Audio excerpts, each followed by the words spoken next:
नमस्कार। आज हम बात करेंगे आईएनएस माहे के विषय में। आइए जानते हैं कि आईएनएस माहे की चर्चा क्यों हो रही है, आपके एग्जाम के पॉइंट ऑफ व्यू से कौन से पॉइंट इसके महत्वपूर्ण है।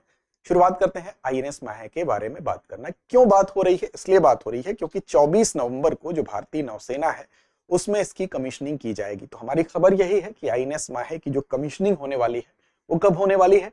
24 नवंबर की तिथि है। तो 24 नवंबर की कमीशनिंग की वजह से इसकी चर्चा हो रही है। कहां पर इसकी कमीशनिंग की जाएगी? तो मुंबई के जो नेशनल डॉकयार्ड है वहां पर की जाएगी। और इसको किसी भी जो इस तरह का पोत होता है उसकी जब कमीशनिंग होती है, कमीशनिंग का मतलब ही होता है कि उसको आधिकारिक रूप से नौसेना में शामिल किया जा रहा है। उसके लिए बकायदा एक प्रोग्राम आयोजित होता है और उसमें आधिकारिक तौर पर इसको शामिल करने के लिए प्रक्रिया अपनाई जाती है। तो इसकी आधिकारिक शामिल होने की जो तारीख है वो क्या है? 24 नवंबर है। मुंबई नेशनल डॉकयार्ड में इसकी कमीशनिंग की जाएगी।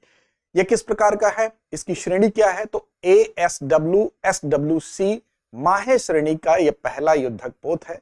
इस श्रेणी में अन्य युद्धक पोत भी बनने वाले हैं, तो उसमें यह पहली श्रेणी है और इसका नाम माहे जो रखा गया है, इसी के नाम पर माहे श्रेणी, इसका नाम आगे के नामों में जो पहला नाम होता है उसी के नाम पर इसका माहे श्रेणी इसको बोला जा रहा है, क्योंकि बाकी इसके जो अन्य जहाज बनेंगे, पोत बनेंगे, उसमें 7 और इसको लेकर 8 होने वाले हैं। ठीक है, तो इसके विषय में हम बात करेंगे, जानेंगे कि SWC ये जो जिस कैटेगरी की बात हो रही है ये क्या होती है। तो सबसे पहले तो इसी श्रेणी को समझना जरूरी है, उसके बाद हम समझेंगे। देखिए, पहला इसका नाम जो है आईएनएस माहे, ये पहला पोत है जो कि 24 नवंबर को कमीशन होने वाला है। इसके बाकी अन्य पोत जो हैं उसके नाम भी आप देख सकते हैं, आईएनएस मालवन, मंगरोल, मालपे, मुल्की, मैगडाला, मछलीपट्टनम और मनप्पाड, ये बाकी जो पोत हैं उनके नाम हैं।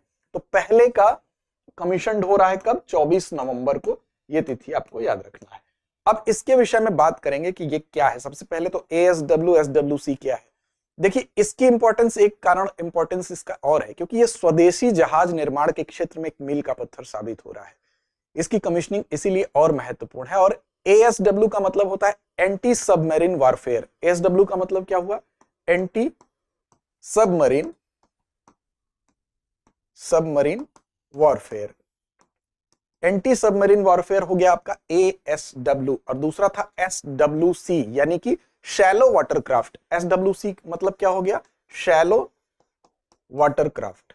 अब इसका क्या मतलब हुआ? इसका ये मतलब हुआ कि एंटी सबमरीन वॉरफेयर का मतलब हुआ कि जो पनडुब्बी होती है उस पनडुब्बी के खिलाफ ये क्या करेगा? काम करेगा। और शैलो वाटर का मतलब हुआ है कि जो उथले जहां पर पानी होते हैं वहां पर भी ये काम करने में सक्षम है। तो ये इसकी गुणवत्ता है कि शैलो वाटर मतलब उथले पानी में चलने में ये काफी एक्सपर्ट होगा।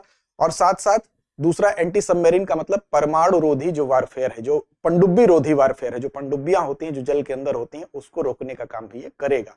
अब दोनों ही तकनीकी इसमें लगी हुई है, इसलिए इसका महत्वपूर्ण है।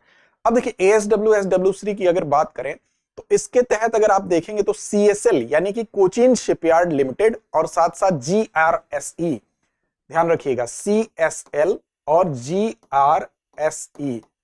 CSL का मतलब हुआ कोचीन शिपयार्ड लिमिटेड और साथ साथ GRSE का मतलब हुआ garden rich ship builders and engineers. इनके साथ समझौता हुआ कि कुल 16 जहाजों का निर्माण होना है, जिसमें कि 8 निर्माण CSL के द्वारा, 8 GRSE के द्वारा होना था। अब इसमें अगर CSL की बात करें, कोचीन शिपयार्ड लिमिटेड की बात करें, इनको 8 ऐसे पोतों का निर्माण करना था। उन्हीं 8 में अगर हम बात करें तो 30 अप्रैल 2019 को एक समझौता हुआ कि हम माहे श्रेणी के जो पोत हैं उसको बनाएंगे। किसके साथ हुआ? तो रक्षा मंत्रालय ने समझौता किया CSL यानी कोचीन शिपयार्ड लिमिटेड के साथ।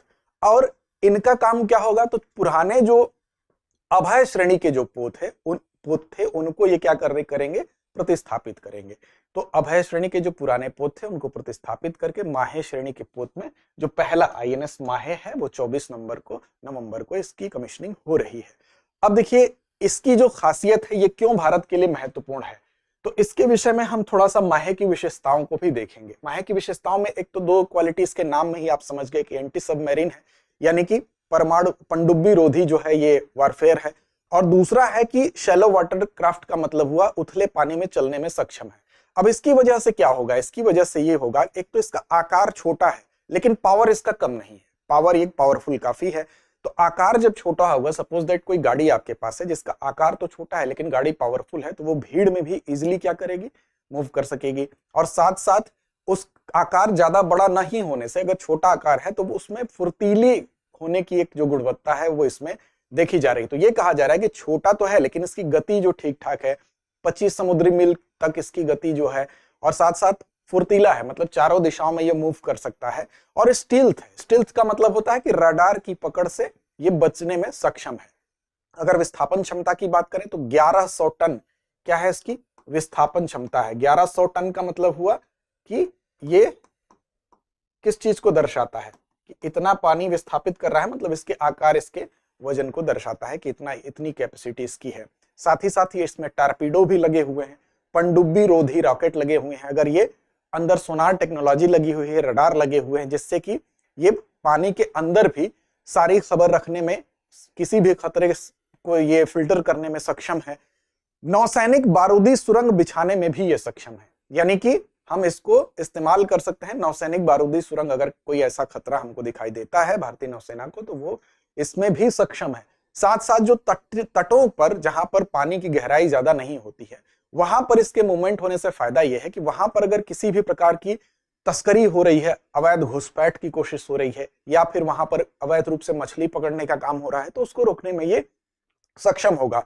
भारतीय समुद्री मार्गों की अगर बात करें, उनकी सुरक्षा में भी इसका बहुत अहम योगदान होने वाला है। चाहे वो मुंबई हो, चाहे वो कोच्चि हो, चाहे वो कांडला हो, उनकी सुरक्षा के लिहाज से भी ये महत्वपूर्ण है।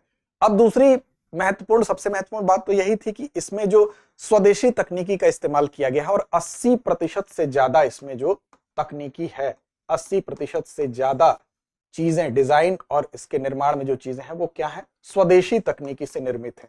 अब ये किसका उदाहरण है, तो ये आत्मनिर्भर भारत जो मिशन है उसका एक अच्छा एग्जाम्पल प्रस्तुत करता है, इसलिए भी ये खास है। और अभी तक हम जो जिन चीजों के इस क्षेत्र में अगर हम बात करें, ASW, SWC श्रेणी के लिए जो विदेशों पर निर्भर थे, अब ये हमारी आत्मनिर्भरता को भी दर्शा रहा है। अब बात करते हैं इसके नाम की। इसका नाम माहे रखा गया है। तो माहे दरअसल जो मालाबार तट पर ऐतिहासिक बंदरगाह जो शहर है माहे, उसी के नाम पर इसका नाम माहे रखा गया है। और इस पे जो क्रेस्ट है, क्रेस्ट क्या होता है तो याद रखिएगा, क्रेस्ट होता है सिंबल।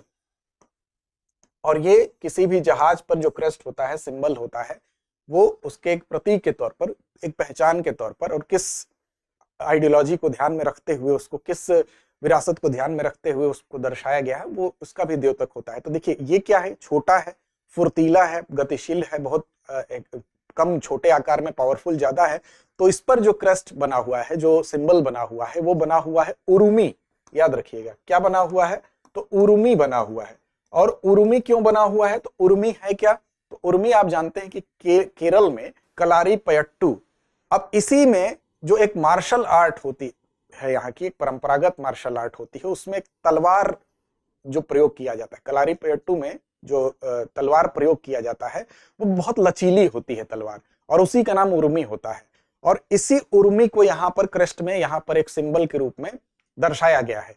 इसका मतलब क्या हुआ, इसका मतलब ये हुआ कि ये चौतरफा वार करने में सक्षम है, फुर्तीला है और ताकतवर है, और साथ साथ कंट्रोल, नियंत्रण का प्रतीक है। तो इसीलिए उर्मी का दर्शाया जाना, जो परंपरागत मार्शल आर्ट है कलारीपयट्टू, उसी में जो तलवार इस्तेमाल होती है, उस तलवार को ही यहाँ पर दर्शाया गया है। तो ये इसके संबंध में, INS माहे के संबंध में आपके लिए कुछ महत्वपूर्ण बातें थी। अब बारी आती है अभ्यास प्रश्न की, और इसकी जिम्मेदारी आप पर छोड़ते हैं। अभ्यास प्रश्न आज का है कि INS माहे के क्रेस्ट में कौन सा हथियार दर्शाया गया है, भाला, कटार, तलवार या उर्मी।